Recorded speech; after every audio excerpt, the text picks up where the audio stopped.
Hello, everyone. Hope you're having a great day. I'm so glad we've got this time to be together today. Hey, I want to encourage you to do something for me. Would you push that share button throughout the day?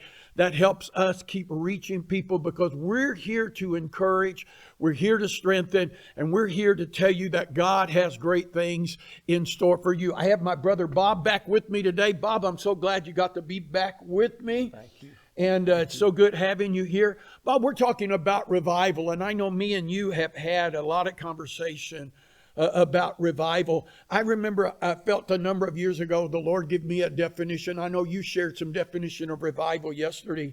I shared it like this. A definition I felt the Lord gave me was revival is really an awakening of the saints for the purposes of God. So you really can't have awakening without revival, and really can't have revival without awakening, because it does. It is to lift the church back up to its purpose. Yes.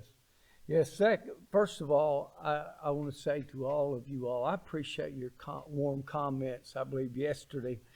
But, I'm really not expertise in this subject. It's just the fact that there's been a hunger in our hearts. There's been a hunger in your heart. Yeah. For true revival, and we just continue focusing, going after revival in prayer and encouraging other people to pray, because really, Zack, I believe where it starts with you and I. You know, it has to start. Revival has to start in our own hearts. So, I think, again, we have to look at, if you start talking revival to a lot of people, we're thinking about a meeting. Yes. Or we're thinking about a gathering. That, as we've known revival in our past, where we would have those meetings that started. I remember years ago, Bob, growing up, we all grew up in the same church, naturally. But Brother Whitstone would book a revival that would start. I mean, we knew we were going to be there 2 weeks. Right. It wasn't a weekend thing or a night thing or a hope thing. It was there for 2 weeks. And a lot of people have an idea that revival is just a series of meetings. But the reality of it, when you say that we need revival, what are you really looking for? How do you think it's going to flesh out in a sense? Again, when you define revival, and I think you can take that word, and it would mean to live again. To live again. It's like the prodigal son's father. My son that was dead is now That's good. alive. It's like Timothy said this, 2 Timothy 1:6. Therefore I remind you to stir up the gift of God, which is in you through the laying on of my hands. And I think this principle still applies. It's in prayer where we stir up those giftings. It's where we stir up that desire, that hunger. It has to first really, as I said a while ago, it has to begin in our hearts. We can talk about it, but we have to do something about it. It has to be stirred up within us. And Zack, it's many times getting along with God in prayer and seeking Him and allowing Him to do that work and that change on the inside of you and I. And what we're really talking about, Bob, is that the power of God working through us will change the world of which we live.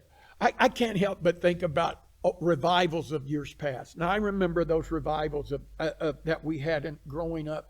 And I remember, Bob, the altars being filled with people. You'll remember that.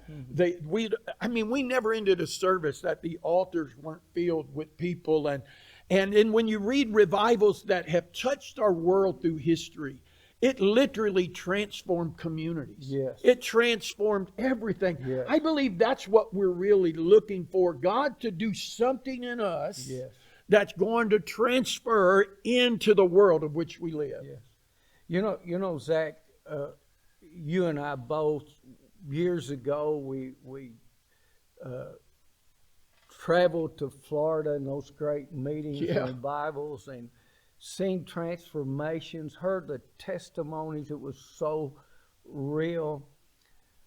Again, we desire the move of God, but when I look at this thing of revival, And you was talking about in our young days in our church, how that we went for days and weeks. In fact, some number of years ago, we had a 6-week revival in our church. Yeah, I remember that. And it was really, really an awesome move of God. But I think sometimes, God, what will this move look like? For some reason, in my own heart, I really do believe that God wants to bring us back to what our true purpose is. Wow. It does not stay within these 4 walls. Come on, there you find go. this within 4 walls of a church. It has more to do with me coming alive on the inside with the love of God and the power of God, and me carrying this. When I leave this place, I want to go back into my world and change my sphere of influence. Come on. Friend, listen, revival begins with us. I'm determined revival is in me. Revival is in Bob, and I believe revival is in you as well.